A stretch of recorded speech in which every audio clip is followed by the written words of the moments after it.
नमस्कार। आज का जो टॉपिक है भारत के भूगोल का वो है प्रायद्वीपीय पठारी प्रदेश।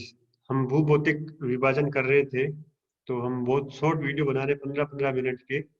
उसमें एक छोटे छोटे टॉपिक एक एक छोटे छोटे टॉपिक हम इसके एक एक टॉपिक कवर करते जा रहे हैं। तो अब हम पढ़ेंगे प्रायद्वीपीय पठारी प्रदेश, भारत का प्रायद्वीपीय पठारी प्रदेश। भारत के प्रायद्वीपीय पठारी प्रदेश का चित्र और स्क्रीन शेयर मैं आपके सामने कर रहा हूँ, आप इसके नोट्स भी बना सकते हैं। ये भारत के दक्षिण में प्रायद्वीप में स्थित एक भाग है। ये गोंडवाना लैंड का हिस्सा था। जो भारत का प्रायद्वीपीय पठारी भाग है, ये कभी गोंडवाना लैंड, आपने पेंजिया और पेंथला सा पढ़ा होगा, तो उस समय गोंडवाना लैंड का हिस्सा हुआ करता था। ये भारत का सबसे पुराना भौतिक प्रदेश है। ये भारत के दक्षिण में स्थित प्रायद्वीप में स्थित भाग है और ये गोंडवाना लैंड का हिस्सा था। और ये भारत का सबसे पुराना भौतिक प्रदेश है। ये शील्ड का उदाहरण है। क्या है? पुरातन जो शील्ड है उसका उदाहरण है कैम्ब्रियन काल की। ये भारत का सबसे खनिज संपन्न प्रदेश है। इसे अजायब अगर भी कहा जाता है खनिजों का। और सबसे भारत का सबसे बड़ा भौतिक प्रदेश भी है, जो लगभग 16 लाख वर्ग किलोमीटर क्षेत्र में विस्तृत है। ये पठारी प्रदेश, इस पठारी प्रदेश की ऊंचाई 600 से 900 मीटर औसत पाई जाती है। इस प्रदेश में बहुत से पर्वत एवं पठार स्थित है। तो प्रायद्वीपीय प्रदेश के हम सबसे पहले क्या करेंगे, पठार, कि इसमें कौन कौन से पठार पाए जाते हैं। तो हम देख सकते हैं, आपके सामने चित्र भी दिया हुआ है कौन कौन सी लोकेशन कहाँ कहाँ पर है। सबसे पहले आता है मेवाड़ का पठार, दूसरा मध्य भारत का पठार, तीसरा है बुंदेलखंड का पठार, मालवा का पठार, बघेलखंड का पठार, दंडकारण्य का पठार, छोटा नागपुर का पठार, मेघालय का पठार, कार्बी एंगलोंग का पठार और दक्कन का पठार। तो कुल मिला के बड़े बड़े हम देखें तो 10 पठार भारत में हैं। दक्षिणी जो प्रायद्वीपीय पठारी भाग में उसमें है। मध्यवर्ती उच्च प्रदेश सेंट्रल हाईलैंड में आते हैं मेवाड़ प्लस मध्य भारत प्लस बुंदेलखंड प्लस मालवा क्षेत्र। तो अगर हम मध्यवर्ती उच्च प्रदेश कहें या सेंट्रल हाईलैंड कहें, तो इसमें मेवाड़, मध्य भारत, बुंदेलखंड और मालवा क्षेत्र आता है। मेवाड़ का पठार आप सबको पता है कि राजस्थान में है और अरावली के पर्वत के पूर्व में स्थित है। ये पठार बनास नदी इसे प्रक्षालित करती है। इस पठार को बनास नदी प्रक्षालित करती है। इस पठार का ढाल पश्चिम से पूर्व की ओर है। इसका ढाल किधर है? पश्चिम से पूर्व की ओर। फिर आगे चलते हैं मध्य भारत का पठार, सेंट्रल हाईलैंड इसे कह सकते हैं। मध्य भारत, मध्य प्रदेश में स्थित पठार है। इस पठार का ढाल साउथ वेस्ट, दक्षिण पश्चिम से उत्तर पूर्व की ओर। इस पठार पर चंबल नदी बहती है, जो अवनालिका अपरदन, गुल्ली इरोजन के द्वारा यहाँ बीहड़ का रिवेराइंस का निर्माण करती है। बीहड़ के बारे में मैंने बताया था आपको। फिर चलते हैं हम, सबसे इम्पोर्टेंट जो है, महत्वपूर्ण है, वो है बुंदेलखंड का पठार। कौन सा पठार? बुंदेलखंड का पठार। ये पठार यूपी तथा एमपी में स्थित है।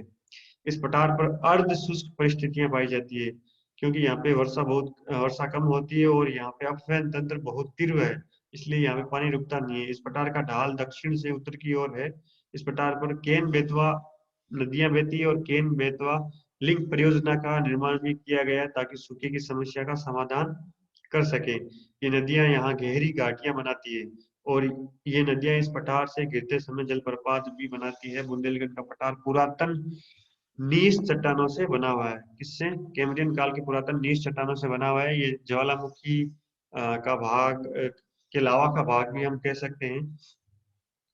और फिर आगे चलते हैं मालवा का पठार। मालवा का पठार आप देखोगे तो अरावली के पश्चिम में, सॉरी पूर्व में है। और ये पठार मुख्य रूप से मध्य प्रदेश में स्थित है। ये त्रिभुजाकार का पठार है। इसमें चंबल और शिप्रा नदी बहती है। इस पठार पर लावा की परत पाई जाती है, जिसके द्वारा काली मिट्टी का, जिसके अपक्षय से काली मिट्टी का निर्माण हुआ है। इस पठार पर चंबल तथा शिप्रा नदी बहती है। शिप्रा नदी के किनारे उज्जैन शहर स्थित है। यहाँ कुंभ का मेला भी लगता है। उज्जैन शहर बहुत प्रसिद्ध है और कुंभ का मेला भी लगता है। इस प्रकार मालवा के पठार को हम देख सकते हैं त्रिभुजाकार में। फिर आता है बघेलखंड का पठार। यह है पठार मध्य प्रदेश तथा छत्तीसगढ़ में स्थित है। किसमें? एमपी तथा छत्तीसगढ़ में स्थित है। ये कैमूर की पहाड़ियों के पूर्व में है और सोन नदी तथा रिहंद नदी के मध्य स्थित है। यहाँ से महानदी का अपार तंत्र भी अलग होता है। और बघेलखंड के पठार पर उपाद्र वनस्पति पाई जाती है और यहाँ पे बघेलखंड के पठार पर सीमेंट उद्योग का विकास हुआ है। हिंडाल्को स्मेल्टर भी है। और यहाँ पे सिंगरौली, हम कह सकते हैं सिंगरौली कोल ऑयल फील्ड भी है, कोल फील्ड भी है। अगला जो सबसे महत्वपूर्ण आता है वो दंडकारण्य का पठार। ये पठार मुख्य रूप से छत्तीसगढ़ में उड़ीसा में स्थित है। यहाँ छत्तीसगढ़ में इस पठार को बस्तर का पठार कहते हैं।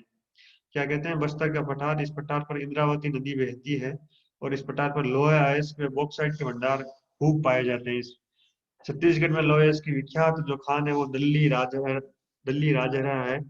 और उड़ीसा में बॉक्साइट के प्रमुख भंडार 3 प्रमुख जिलों में मिलते हैं, केबी के, कालाहांडी, कोरापुट और बोलांगीर क्षेत्र में बॉक्साइट का होता है। पूरा ये दंडकारण्य का पठार जो है आदिवासी इलाका है, गोंड जनजाति पाई जाती है।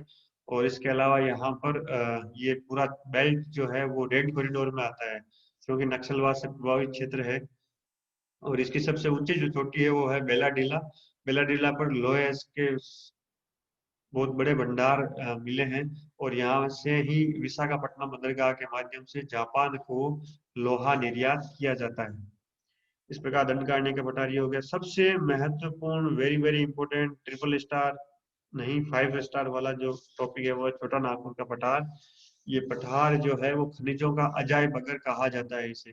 और ये मुख्य रूप से झारखंड में ही स्थित है। और इस पठार पर लोहे अयस्क में कोयले के भंडार पाए जाते हैं। इसके अलावा अब्रक, मैगजीन, बॉक्साइड, खूब सारे खनिज इस तत्व इसमें पाए जाते हैं, यूरेनियम।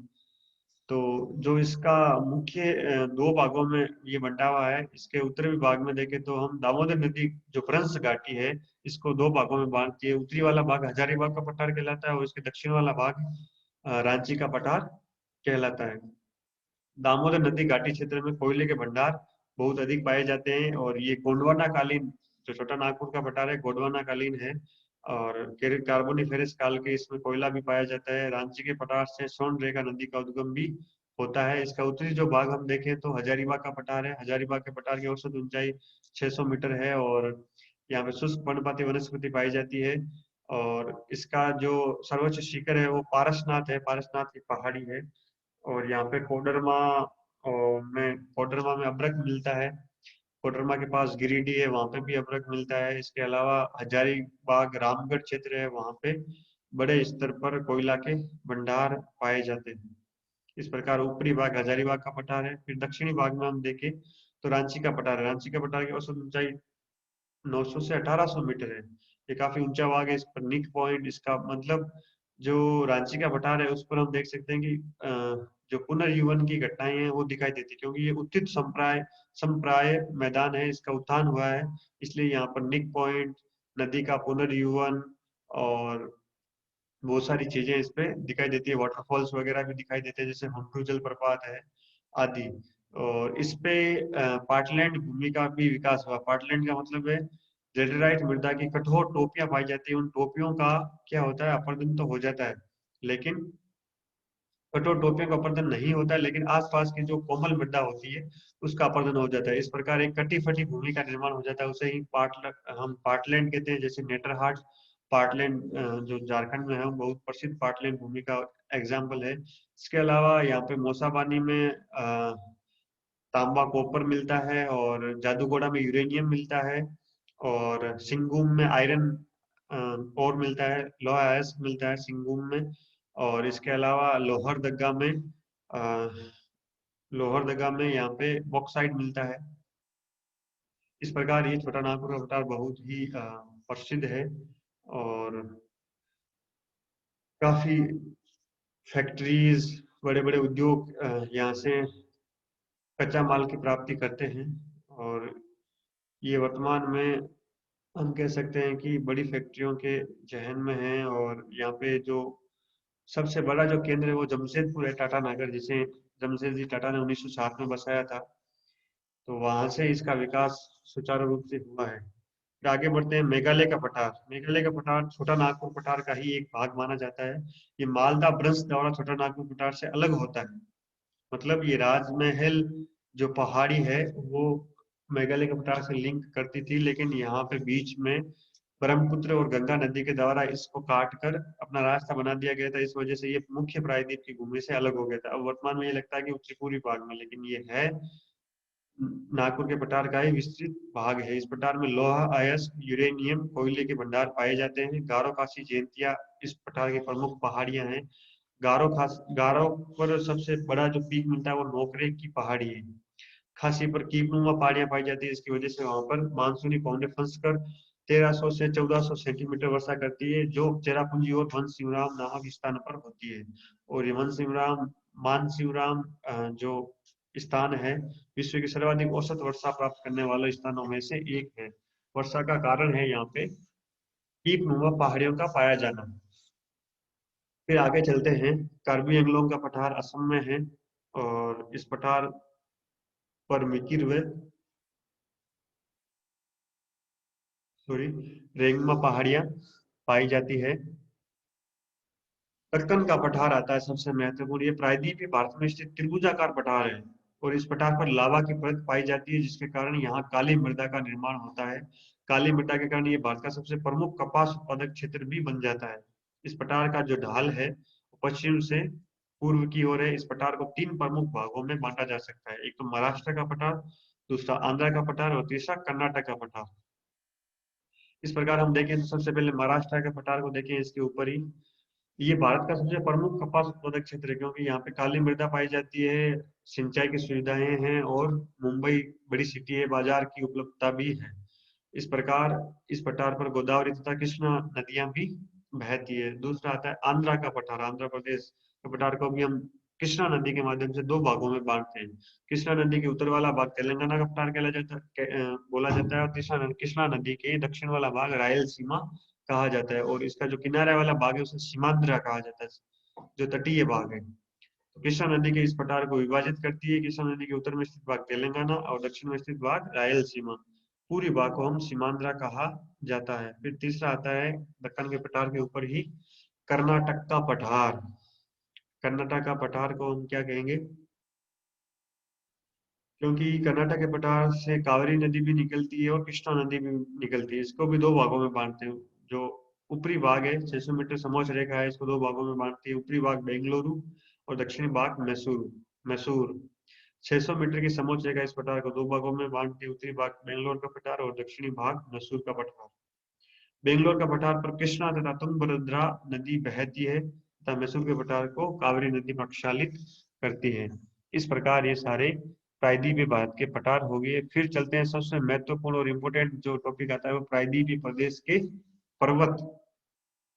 प्रायद्वीपीय प्रदेश के हम पर्वत काफी लंबे चौड़े हैं, काफी पर्वत महत्वपूर्ण हैं।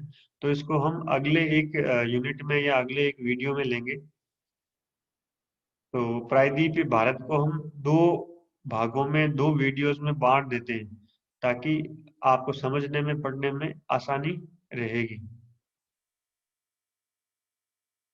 इस प्रकार हम अगले जो प्रायद्वीपीय पर्वत पठारी भाग के पर्वत है उसको अगले वीडियो में लेके आएंगे। चित्रों से आप समझ सकते हैं, इनके साथ में नोट्स भी बना सकते हैं।